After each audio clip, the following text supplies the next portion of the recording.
Bismillahirrahmanirrahim. Alhamdulillahi Rabbil alamin. Wassalatu wassalamu ala rasulillahi Muhammadin wa ala alihi wa ashabihi ajma'in. Rabbi yassir wa la tu'assir, Rabbi tamim bil khair. Allahumma rabbana zidna ilman wa fahman wa tuqan wa ikhlasan ya Rabbil alamin. Allahumma arzuqna ilman nafi'an wa rizqan tayyiban wa amalan mutaqabbalan wa shifaan min kulli da'in wa saqamin. Assalamu alaikum wa rahmatullahi wa barakatuh. Hurmetli жамағат, Алла Тағала намазға басып келген баршаңыздың қадамдарыңызға сауаптан жазсын. Алла нәсіп етсе, Құдай қаласа, енді бір жаңа бір кітаптан қосымша тағы да дәріс бастауды жөн көріп отырмыз. Иншалла, тәпсір дәрісімізде ол өз уақытымен жалғасын табады. Одан бөлек бір руханият саласында бір рухымызға, жанымызға азық боларлық бір кітапты оқуды жөн көріп отырмыз. Иншалла, баршамызға пайдалы болады деген ниетпен. Енді әрине қазіргі таңда кітап оқимын деген адамға кітап жеткілікті, өте көп. Жаңағыдай түпнұсқа кітап оқимын десе де болады, аударма кітаптар оқимын десе де болады, қазіргі жазылып жатқан неше түрлі заманауи кітаптар оқимын десе де болады. Бірақ бұл кітаптардың бір артықшылығы, бұл кітаптарды жазған уақытта оны жазған адамның ниеті тек қана Алла үшін ғана болған. Енді әрине біз біреуді ниетіне, қазіргі замандағы авторлардың ниетіне тесектеп жатқан жоқпыз. Дегенмен де қазіргі таңда қандай кітап жазылып жатқанмен, ол жерде әрине бәрі де жаңағыдай Алланың разылығы, ағартушылық деген мақсатпен жазады ғой. Дегенмен де бәрібір ол жерге біраз дүние араласады. Өйткені ол жазғаннан кейін ол кітабын адам сатуға тырысады, өткізуге тырысады. Сол кітаптан тапқан пайдасымен күнелтіп отырып, ары қарай тағы бір кітап жазуға тырысады деген секілді. Ал бұл кітаптардың жазылған уақытында ол адамдар мұндай кітап жазу арқылы бір дүниеге қол жеткізейік, сол арқылы бір кітап жазу арқылы, жаңағыдай бестселлер жазу арқылы бизнеске айналдырайық деген сияқты несі болмаған, ниеті болмаған. Таза Алланың разылығы үшін деген. Бұл кітаптың атауы Рисалатул Мустаршидин деп аталады. Авторы имам Харис ибн Асад әл-Мухасиби деген кісі. Бұл кісі хиджри 165 жылы өмірге келіп, хиджри 243 жылы өмірден өткен. Яғни осыдан 1200 жыл бұрын өмір сүрген ғұлама. Былайша айтқан кезде имам Ағзам Абу Ханифалардың ізін баса келген сол кісілерден кейінгі буын деп айтуға болатын. Сондай өте үлкен жаңағы дін саласына, руханият саласына еңбек сіңген ғалым, ұстаз кісілердің бірі. Сопылық жолды, руханият жолын, тасауф жолын тереңнен зерттеген, сол салада көп қалам тербеген, өзі де жаңағыдай тек қана жаңағы қаламмен емес, амалымен де іс жүзіне асырған, сондай бір сөзімен амалы сәйкес келетін үлкен ғұлама, әулие кісілердің бірі. Сол кісінің Рисалатул Мустаршидин тура жол іздеушілерге арналған бір нұсқаулық деп айтсақ болады, тура жол іздеушілерге хат деп айтсақ болады, сол кісілерге бағытталған бір еңбегі. Енді бірінші кез келген кітаптың басында Аллаға мақтау, пайғамбарымыз саллаллаху алейхи вассаламға салауат айтқаннан кейін, әмма бa'д фa'лам анна Аллах азза ва жал اجتبى من عباده المؤمنين ذوي الألباب العالمين به وبأمره فوصفهم بالوفاء والأخلاق الفاضلة والخوف والخشية فقال عز وجل يا Аллаға мақтау болсын, пайғамбарымыз саллаллаху алейхи вассаламға салауат болсын деп айтып өткеннен кейін, мына нәрсені біліңіздер дейді. Алла Тағала құлдарының ішінен мүминдерді ерекше таңдады дейді. Олардың сипаттары қандай болады? Олар Алланы таниды, Алланың әмірлерін таниды, сондай-ақ оларды, ол мүмін пенделерін Алла Тағала уәделеріне, опалы уәделерінде тұрады, және де көркем мінез құлыққа ие, жүректерінде Аллаға деген шынайы ықылас, шынайы қорқыныш бар деп сипаттады дейді. Мұсылмандар жайлы Алла Тағала Құранда «Астағиду билла иннама ятадаккару улул албаб». Бұл Алланың насихаттарынан шынайы ақыл иелері ғана үгіт алады. Олар «Алладина юфуна би'ахдиллахи ва ла янқудуна ал-мисақ». Олар Аллаға берген серттерін орындайды, уәделерін ешқашан бұзбайды. «Валладина ясилуна ма амараллаху бихи ан юсала ва яхшауна раббахум ва яхафуна су'ал хисаб». Олар Алла Тағала әмір еткен дүниелерді орындайды, Алла Тағала жалғаңдар деген нәрселерді жалғайды.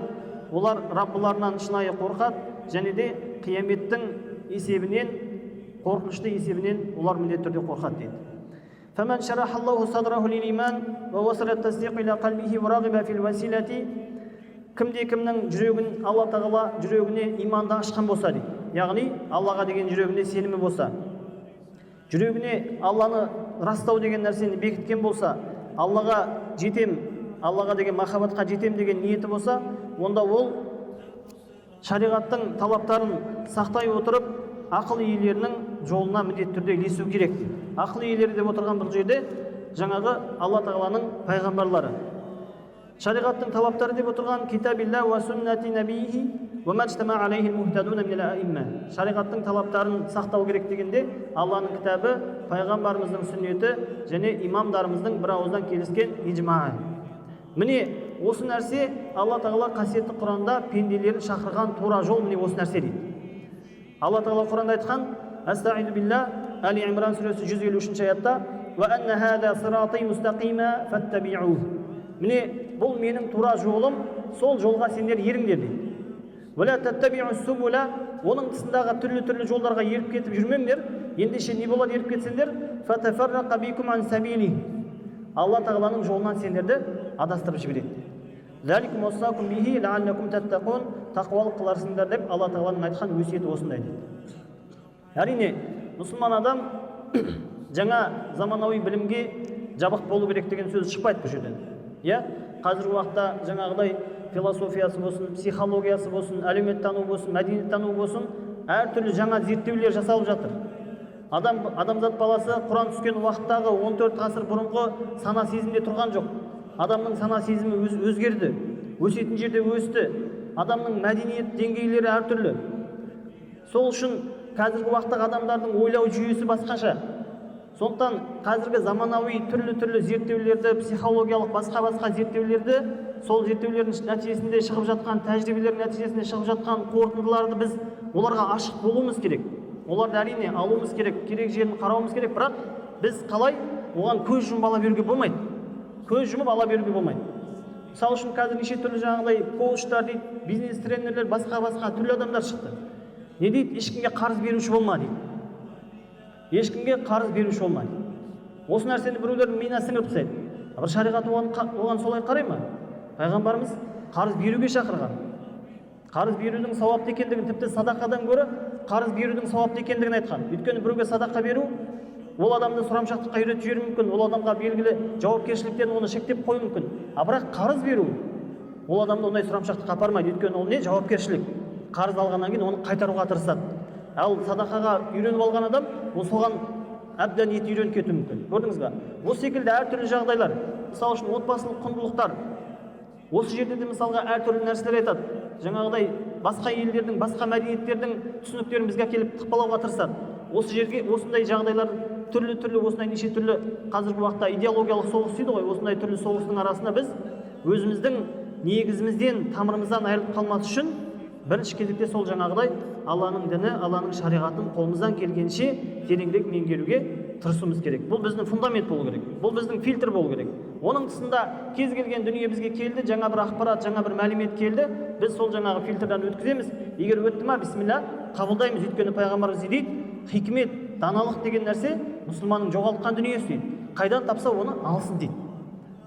Көрдіңіз ба? Сол үшін біз ондай нәрсеге жабық емес, біз ашықпыз, бірақ жаңа айтқандай фильтрдан міндетті түрде өткізуіміз керек. Әйтпегенде олардың бәрі бізді жаңағыдай Алланың хақ жолынан тайдырып жіберуі, бір күні біз ол Алланың жолынан шығып та кетуіміз әбден мүмкін. Өйткені мынандай бір жақсы сөз бар: сенгеніңе қарай өмір сүрмесең дейді, өмір сүргеніңе қарай сене бастайсың. Я, біздің сеніміміз бар, я? Сенім негіздеріміз бар. Біздің шариғатымыз бар. Осымен жүрмесек, осымен өмір сүрмесек, мынау мұстахаб қой, мынау макрух қой, мынау анау қой деп жүре беретін болсақ, бір күні сол өмірімізге қарай сенім пайда бола бастайды да бізде. Мынау шариғат деген ауырау, мынау мынандай ау деген секілді әртүрлі жаңағыдай шайтанның уәсуасаларына ұшырап қалуымыз мүмкін. Сол үшін өзіміздің сенімімізді біліп, сенім негіздерімізді, негізгі қағидаларымызды біліп, соған сай өмір сүруіміз керек екен иншалла. Алла елшісі саллаллаху алейхи вассалам айтты: "Алейкум бисуннати ва суннатил хулафаир рашидин мин ба'ди адду алейха бин наваджид." Мен сендерге өзімнің сүннетімді және әділетті халифаларымның сүннетін ұстануды тапсырамын, оған азу тістеріңмен жабысыңдар дейді. Енді айтып жатырмыз осы үш нәрсе дедік, иә? Алланың кітабы, пайғамбарымыздың сүннеті, одан кейін ғалымдарымыздың бір ауызды келіскен ижма келісімі. Осы үш нәрсеге берік болу керектігін айтып жатыр. Енді осылардың ішіндегі біріншісі не дедік? Алла Тағаланың кітабы дейді. Сол Алла Тағаланың кітабының Құранның бізде ақысы бар. Біздің Құранның алдында неміз бар? Міндетіміз бар. Ол қандай дейтін болсақ, әл-амалу бихмухкамихи минал амри уан нахи. Мухкам, нақты әмірлері мен тыйымдарына бойұсынамыз, амал қыламыз. Уәл иман би муташабихи. Муташабихтеріне не істейміз? Иман етеміз, сол жеткілікті. Біздің Ахлус-сунна уәл жамаа алғашқы буын ғұламаларымыздың муташабих аяттарға қатысты ұстаным осындай болған. Қазір уақытта шығып кетті ғой, муташабих дегеніміз не? Мухкам.